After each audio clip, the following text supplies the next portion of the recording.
फतेहाबाद से नेहरू युवा केंद्र के 14 युवा बस स्टैंड से मेरी माटी मेरा देश राष्ट्रीय अभियान के लिए दिल्ली रवाना। फतेहाबाद से नेहरू युवा केंद्र के 14 युवा बस स्टैंड से राष्ट्रीय स्तर पर मेरी माटी मेरा देश कार्यक्रम में भाग लेने के लिए सोमवार को दिल्ली रवाना हुए। फतेहाबाद जिले के 14 युवा अपने अपने ब्लॉकों की मिट्टी लेकर दिल्ली के लिए रवाना हुए हैं। नेहरू युवा केंद्र के जिला युवा अधिकारी पूनम कुमारी यादव ने बताया कि यह मिट्टी दिल्ली में बनने वाली शौर्य स्मृति वाटिका में लगाई जाएगी। देश के हर ब्लॉक से मिट्टी से भरे कलश दिल्ली मंगवाए गए हैं। मेरी माटी मेरा देश का राष्ट्रीय अभियान 30 से 31 अक्टूबर को राजपथ दिल्ली में प्रधानमंत्री श्री नरेंद्र मोदी की अगुवाई में यह कार्यक्रम आयोजित होगा। देश भर से आए युवा को वे संबोधित करेंगे। वहां पर वीरों की स्मृति में बनने वाली वाटिका में इस मिट्टी का उपयोग किया जाएगा। मेरी माटी मेरा देश अभियान के साथ आज़ादी का पर्व मनाया जा रहा है। यह अभियान देश के वीरों को सम्मान देने के लिए शुरू किया गया है। उन्होंने बताया कि मेरी माटी मेरा देश अभियान देशभक्ति, एकता और सामाजिक जिम्मेदारी की भावना का प्रतीक है, जो मातृभूमि के प्रति सामूहिक कर्तव्य को बताता है। उन्होंने कहा कि कार्यक्रम में उन शहीदों के प्रति सच्ची श्रद्धांजलि है जिन्होंने मातृभूमि की रक्षा के लिए अपना सर्वस्व न्यौछावर कर दिया। फतेहाबाद बस स्टैंड से दिल्ली के लिए रवाना हुए जिले के 14 युवा, जिसमें youth team leader Kapil Bishnoi, Anuj Bishnoi, Aman Meel, Arun, Sushil, Sukhdev, Shruti, Jyoti, Muskan, Simran, Pradeep, Manish Kumar, Ravi, Sandeep आदि का राष्ट्रीय स्तर पर मेरी माटी मेरा देश कार्यक्रम में चयन हुआ है। फतेहाबाद में नए बस स्टैंड से बैग छीनने के आरोपियों के खिलाफ पुलिस ने किया मामला दर्ज।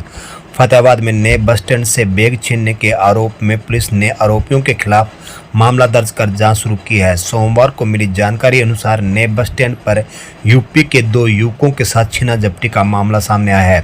पुलिस को शिकायत में यूपी के मऊ जिले के रहने वाले संतोष कुमार पांडे ने बताया कि वह वॉल्यूम रबर पार्ट्स कंपनी में काम करता है। गत दिवस वह अपने साथी उमेश पुरी के साथ बड़ी गाड़ियों में डालने वाले पार्ट्स, जो कि छोटे होते हैं, बैग में डालकर फतेहाबाद ऑटो मार्केट में दुकानों पर सैंपल दिखाने आए थे। जब वे दोनों एक ही रिक्शा में सवार होकर नए बस स्टैंड के गेट के बाहर पहुंचे तो इसके बाद जब वे बस स्टैंड में जाने लगे तो 2 मोटरसाइकिल पर व एक कार में सवार युवक ने उनका बैग छीनने की कोशिश की। संतोष ने कहा कि जब उमेश ने इसका विरोध किया तो उक्त युवकों ने उनके साथ मारपीट शुरू कर दी और उनका बैग छीनकर फरार हो गए। बैग में 6000 रुपये की नकदी के अलावा कुछ पार्ट्स व जरूरी कागजात थे। इस शिकायत के आधार पर पुलिस ने मामला दर्ज कर जाँच शुरू कर दी है।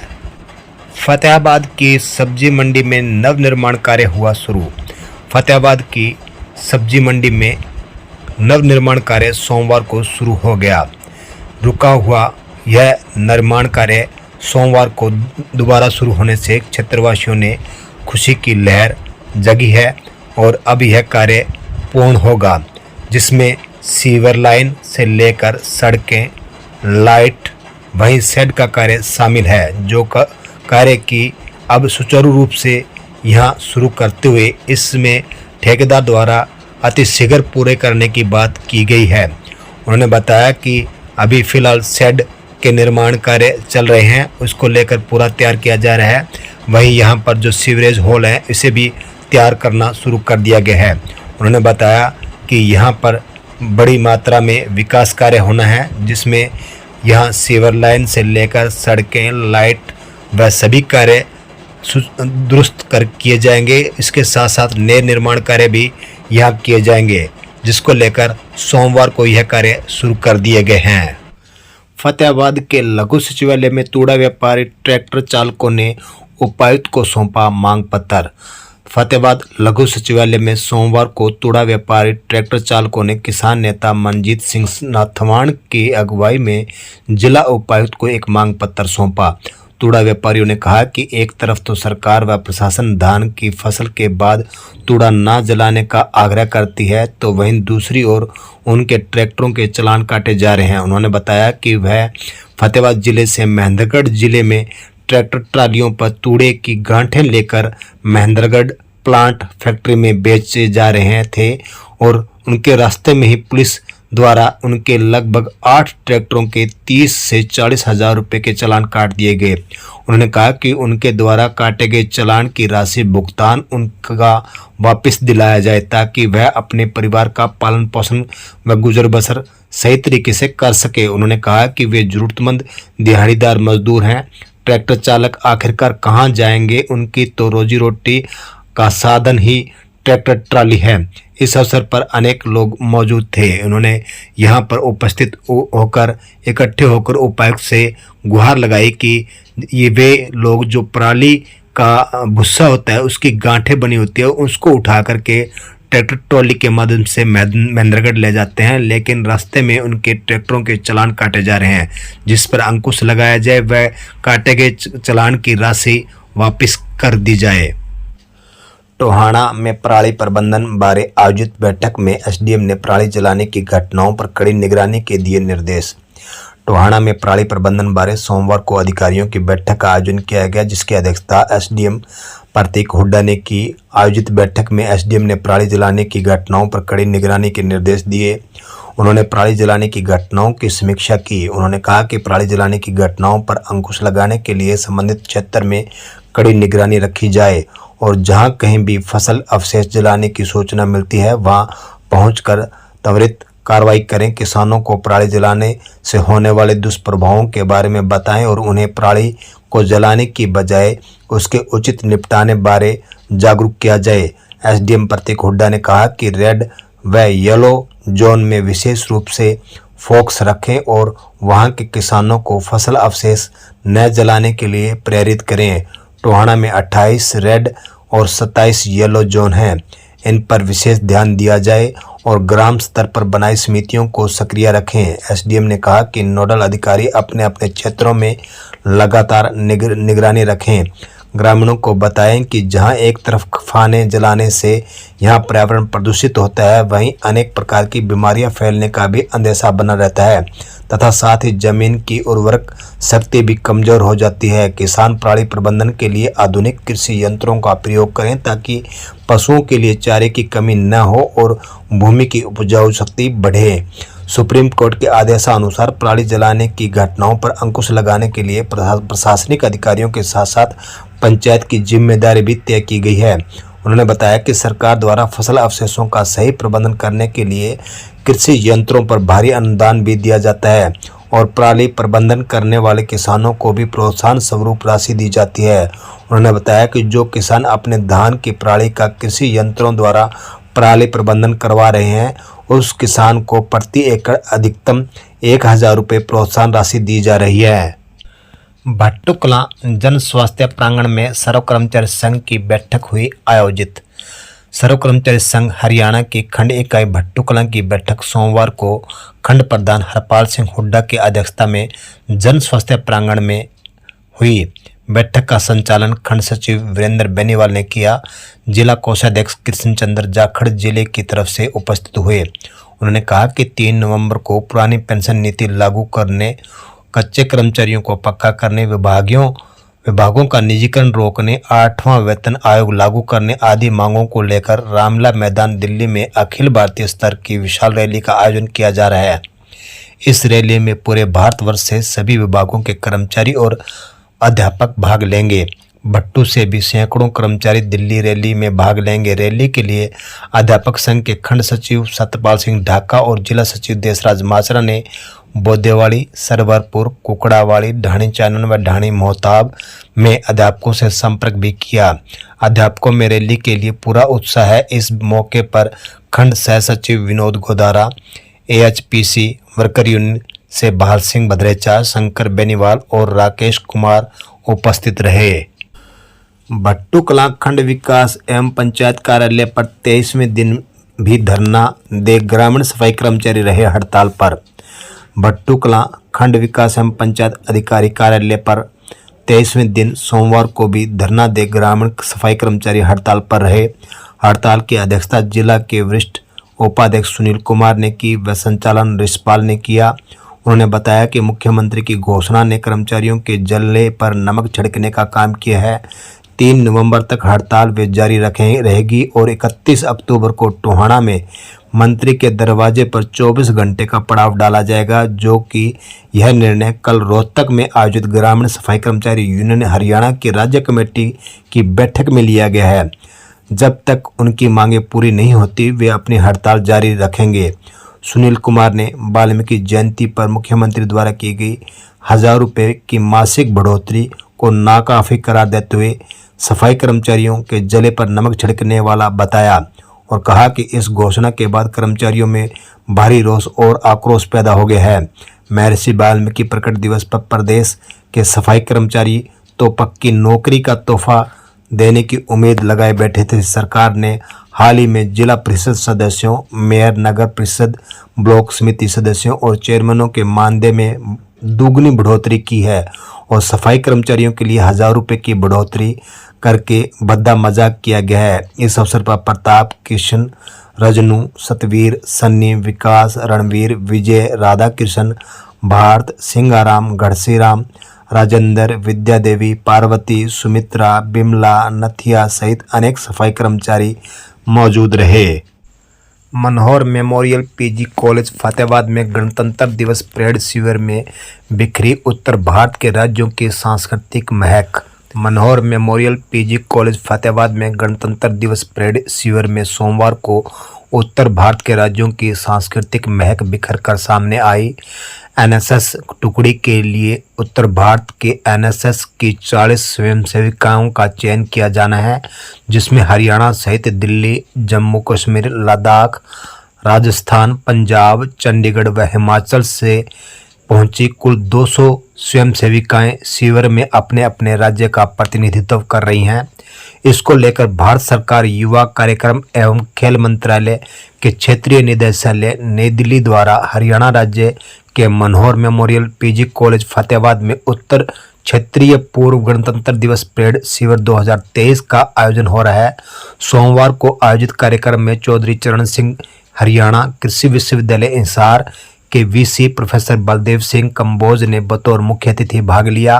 कार्यक्रम में वरिष्ठ अतिथि के तौर पर पूर्व स्टेट एनएसएस ऑफिसर व कार्यक्रम के समन्वयक सीसीएस एचयू भगत सिंह व सीसीएस एचएयू हिसार के एनएसएस प्रोग्राम ऑफिसर एचएयू चंद्रशेखर डांगर उपस्थित हुए।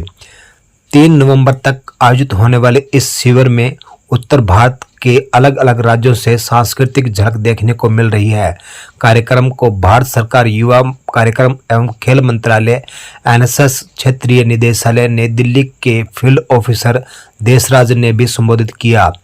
एमएम कॉलेज प्रधान राजीव बत्रा, उप प्रधान अशोक तनेजा, सचिव विनोद मेहता, एडवोकेट व प्राचार्य डॉक्टर गुरशरण दास ने भी आए हुए अतिथियों का स्वागत किया। इस अवसर पर Rajasthan team incharge doctor Neha Goyal व doctor Uma Shankar, Delhi incharge doctor Nahid Rais, Haryana incharge doctor Shalu Sachdeva, doctor Vinita Godara, Jammu incharge Gurpreet Kaur, Kashmir incharge doctor Rumisa Nazir, Punjab incharge Komal Kalra व Ranjana Bajaj, Chandigarh incharge Prachi, Himachal incharge Lakshita Thakur, MM college से professor Pratibha Makhija, captain Rajni Verma, doctor Vivek Sethi, doctor Surendra Pal Sidhu सहित समस्त स्टाफ सदस्य मौजूद रहे। रतिया में संयुक्त किसान मोर्चा के नेता किसानों की समस्याओं को लेकर रतिया एसडीएम से मिले। रतिया में सोमवार को संयुक्त किसान मोर्चा के नेता किसानों की समस्याओं को लेकर रतिया एसडीएम से मिले, जिसमें भारतीय किसान यूनियन जिला प्रधान निर्भय, भारतीय किसान यूनियन खेती बचाओ से राजेंद्र चहल, अखिल भारतीय किसान महासभा से सुखविंदर सिंह और किसान साथी शामिल रहे। किसान नेताओं ने कहा कि अगर सरकार और प्रशासन हमारी समस्याओं का हल नहीं करते हैं तो उन्हें आंदोलन का रास्ता अपनाना पड़ेगा। उन्होंने कहा कि बाढ़ग्रस्त इलाके के किसानों की धान की फसल 10 नवंबर के बाद आएगी और सरकार ने 5 नवंबर को खरीद बंद करने वाली है, जिससे किसानों को परेशानी का सामना करना पड़ सकता है। रतिया इलाके के व्यापारी प्रति क्विंटल 2 से 7 किलो काट करके धान की फसल की खरीद कर रहे हैं। वहीं धक्केशाही किसान यूनियन बर्दाश्त नहीं करेंगे तथा किसानों की मांगे हैं कि 30 नवंबर तक धान की खरीद एमएसपी पर हो। धान की पराली की गांठ बनाने वाले को 2 दिन के अंदर किसान का खेत खाली करने के आदेश दिए जाएं। जब तक फतेहाबाद जिले में खरीद पूरी नहीं होती तब तक बाहरी जिलों और राज्यों से धान की खरीद बंद हो। बाढ़ ग्रस्त इलाके के धान की खरीद हो और मॉइस्चर के नाम पर किसानों को परेशान न किया जाए। डीएपी की कालाबाजारी पर रोक लगाई जाए। इस अवसर पर अमन मुंदरी बोला, सुखविंदर सिंह, सम्मी, दरिया सिंह सरपंच, सतनाम सिंह, साधु सिंह, इकबाल सिंह, कुलदीप सिंह चिम्मो, निरंजन सिंह लांबा, सुखदेव सिंह लांबा, दर्शन सिंह सहित अनेक सदस्य मौजूद रहे। खालसा त्रिशताब्दी राजकीय महाविद्यालय रतिया में खादी महोत्सव कार्यक्रम हुआ आयोजित। खालसा त्रिशताब्दी राजकीय महाविद्यालय रतिया में सोमवार को खादी महोत्सव कार्यक्रम का आयोजन किया गया। इस कार्यक्रम की अध्यक्षता महाविद्यालय के प्राचार्य डॉक्टर रविंद्र पुरी ने की। उन्होंने अपने संबोधन में कहा कि महात्मा गांधी की 154वीं जयंती मनाते हुए केंद्रीय सूक्ष्म लघु और मध्यम उद्योग मंत्री नारायण राणे ने सोमवार को मुंबई में खादी यात्रा को हरी झंडी दिखाई है। वहीं 2 अक्टूबर से 31 अक्टूबर 2023 तक होने वाले खादी महोत्सव की घोषणा की है। यह महोत्सव वोकल फॉर लोकल पहल और प्रधानमंत्री नरेंद्र मोदी द्वारा सोचे गए आत्मनिर्भर भारत अभियान का सार्थक करने की समर्पित है। इस अवसर पर महाविद्यालय में एनएसएस प्रभारी प्रोफेसर कृष्णलाल ने कहा कि खादी और ग्रामोद्योग आयोग को इस देश के सबसे पिछड़े तथा जरूरतमंद लोगों को आजीविका उपलब्ध कराने की जिम्मेदारी सौंपी गई है। उन्होंने कहा कि खादी उत्सव जैसे कार्यक्रम और प्रदर्शनियां खादी संस्थानों, प्रधानमंत्री रोजगार सृजन कार्यालय कार्यक्रम, पीएमईजीपी और पारंपरिक उद्योगों के उन्नयन एवं पुनर्निर्माण के लिए कोष की योजना स्फूर्ति के तहत हजारों कारीगरों के उत्पादों को सीधे ग्राहकों के हाथों में बेचने के लिए एक मंच प्रदान करते हैं। प्रोफेसर सभरवाल ने कहा कि देश के अन्य हिस्सों में साथ साथ विदेशों में भी इस तरह के आयोजनों को बड़ी संख्या में आयोजित करने पर जोर दिया गया है। इस अवसर पर विद्यार्थियों को शपथ दिलाई गई कि हम स्वदेशी वस्तुओं का उपयोग करेंगे। इस अवसर पर महाविद्यालय के समस्त स्टाफ सदस्य उपस्थित रहे। रतिया में एसडीएम जगदीश चंद्र ने बालाजी नशा मुक्ति केंद्र का किया निरीक्षण। रतिया में सोमवार को उपमंडलाधीश जगदीश चंद्र ने बस स्टैंड के पास बालाजी नशा मुक्ति केंद्र का निरीक्षण किया। उन्होंने मौजूद अधिकारियों से नशा मुक्ति केंद्र में मरीजों को दी जाने वाली सुविधाओं के बारे में विचार विमर्श किया व उसके साथ साथ उन्होंने नशा मुक्ति केंद्र के दस्तावेजों को भी चेक किया। एसडीएम ने कहा कि नशा करने वाले व्यक्तियों को इस दलदल से बाहर निकालना जाए ताकि वे अपने जीवन को खुशहाल बना सके। उन्होंने कहा कि अक्सर देखा गया है कि नशा करने वाले व्यक्ति नशा न मिलने पर हिंसक प्रवृत्ति के हो जाते हैं और परिवार के साथ लड़ाई झगड़ा करने पर उतारू हो जाते हैं तथा कुछ व्यक्ति तो नशे को करने के लिए चोरी चकारी करने के लिए भी विवश हो जाते हैं। इसलिए इसे सभी ने ऐसे व्यक्तियों को नशे से बचाने के लिए नशा मुक्ति अभियान में लोगों को और अधिक जागरूक करने की जरूरत है। इस दौरान एसडीएम ने मौजूदा अधिकारियों को निर्देश दिए कि नशा ग्रस्त व्यक्तियों के साथ अपने परिवार के सदस्यों की तरह ही पेश आने की जरूरत है ताकि वह अपने आप को हीन भावना से न समझें। ऐसे लोगों को नशे से बाहर निकालना भी एक पुण्य का काम है। इस दौरान एसडीएम ने नशाग्रस्त लोगों को नशा छुड़वाने के लिए भी की जाने वाली कार्रवाई विशेष पद्धतियों के बारे में भी जानकारियां हासिल की। इस मौके पर नागरिक अस्पताल से SMO doctor Bharat Singh, doctor Girish Kumar, incharge नशा मुक्ति केंद्र फतेहाबाद डॉक्टर पीयूष, डॉक्टर दीपक कुमार उपस्थित रहे।